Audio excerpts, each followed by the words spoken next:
అందరు నమస్తే అండి. 2019 నుంచి 2024 మధ్య జగన్మోహన్ రెడ్డి హయాంలో నరక యాతన అనిపించినటువంటి అమరావతి రైతులకి ఈరోజు స్వాంతన దొరికింది. ఒక తీపి కబురు వాళ్ళకి దరిచేరింది. ఏంటండి అంటే ఈరోజు అమరావతిలో సిఆర్డిఏ కార్యాలయం ఓపెన్ అయ్యింది. ఈరోజు నారా చంద్రబాబు నాయుడు గారు 9:54 ఈ కార్యాలయాన్ని ఓపెన్ చేశారు. సో దీంతో అమరావతి రైతులకి వాళ్ళకి ఎటువంటి ప్రాబ్లమ్స్ ఉన్నా కూడా విజయవాడకి వెళ్ళే పని తప్పింది. ఎందుకండి అంటే ఈ సిఆర్డిఏ కార్యాలయం నిన్నటిదాకా విజయవాడలో ఉంది.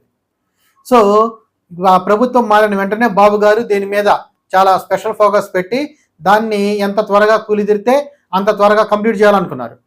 అయితే ఇక్కడ జగన్మోహన్ రెడ్డి గారు ఈ సిఆర్డిఏ పట్ల ఎంత నిర్దయగా వ్యవహరించారో, ఎంత దరిద్రంగా వ్యవహరించారో, ఎంత కుట్రపూరితంగా వ్యవహరించారో మీకు ఈ వీడియోలో చెప్పదలుచుకున్నాను.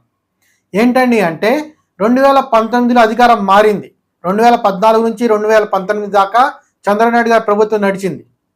సో ఆ టైంలో అమరావతిని రాజధానిగా ప్రకటించడం, ఆ రాజధాని ప్రాంత రైతుల నుంచి భూములు సేకరించడం, అక్కడ ఆ స్థలాలు సేకరించి వాటిలో నిర్మాణాలు చేపట్టేసరికి 2018 సగం దాకా వచ్చింది. సో 2018 సగం నుంచి 2019 ఎండింగ్ దాకా నిర్మాణాలు కంప్లీట్ చేస్తా ఉన్నారు. అయితే ఈ సిఆర్డిఏ కార్యాలయం అనేది 2019 చివరిలో ప్రారంభం అవడానికి వచ్చింది. సో 2019 చివరిలో ప్రారంభమయ్యి ఎలక్షన్లు పూర్తయ్యే నాటికి ఈ విధంగా ఉంది. ఆ తర్వాత ఎలక్షన్లు పూర్తయ్యి గవర్నమెంట్ మారిన తర్వాత ఈ విధంగా ఉంది. అయితే 2019 నుంచి 2024 మధ్య మీకు తెలిసిందే జగన్మోహన్ రెడ్డి గారు అమరావతిని దాంతోపాటు రాష్ట్రాన్ని సర్వనాశనం చేశాడు. సో అమరావతిలో ఎటువంటి పనులు జరగలేదు. సో 2024 గవర్నమెంట్ మారే ముందు ఒక 3 నెలల ముందు హడావుడిగా ఎక్కడెక్కడ కుదిరితే అక్కడక్కడ గోడలు కట్టేశాడు. అడ్డదిడ్డంగా గోడలు కట్టాడు. అసలు సిఆర్డిఏ ప్లాన్ ఆ బిల్డింగ్ని డెవలప్ చేయాలనుకున్నది బాబు గారు ఒక స్థాయిలో డెవలప్ చేయాలనుకున్నారు.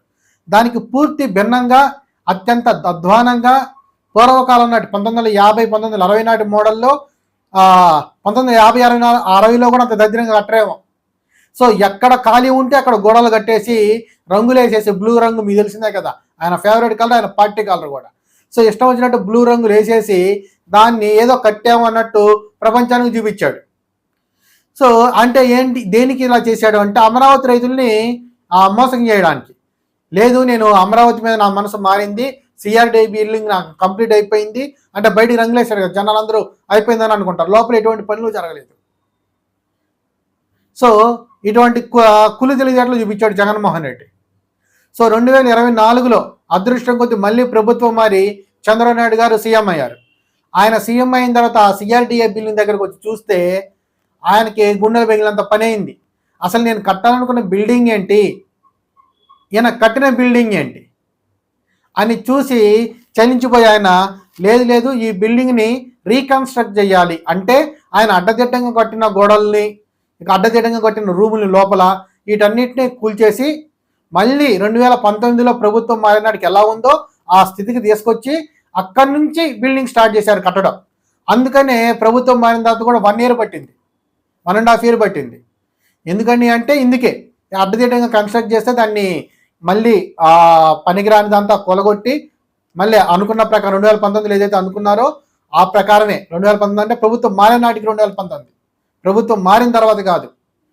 చంద్రబాబు నాయుడు గారు ఉన్నప్పుడు 2019లో ఏప్రిల్ ఎలక్షన్లు జరిగినాయి. సో ఏప్రిల్ కంటే ముందు ఏదైతే డిజైన్లు ఫైనల్ అయ్యాయో ఆ విధంగానే మళ్ళీ ఆ స్థితికి తీసుకొచ్చి అక్కడి నుంచి మళ్ళీ కన్స్ట్రక్ట్ చేయడం ప్రారంభించి అదంతా అయిపోయేసరికి ఈ రోజు అయింది.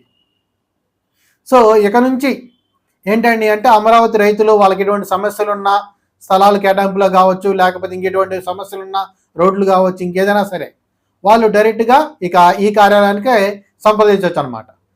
So thank you very much. ఈ రోజు నుంచి అమరావతి రైతులు చాలా హ్యాపీగా ఉంటారు అనుకుంటున్నాను. సో ఈ వీడియో మీకు నచ్చినట్టయితే లైక్ చేయండి, నా వీడియోకి కామెంట్ చేయండి, అలానే నా ఛానల్ని సబ్స్క్రైబ్ చేసుకోండి. Thank you very much.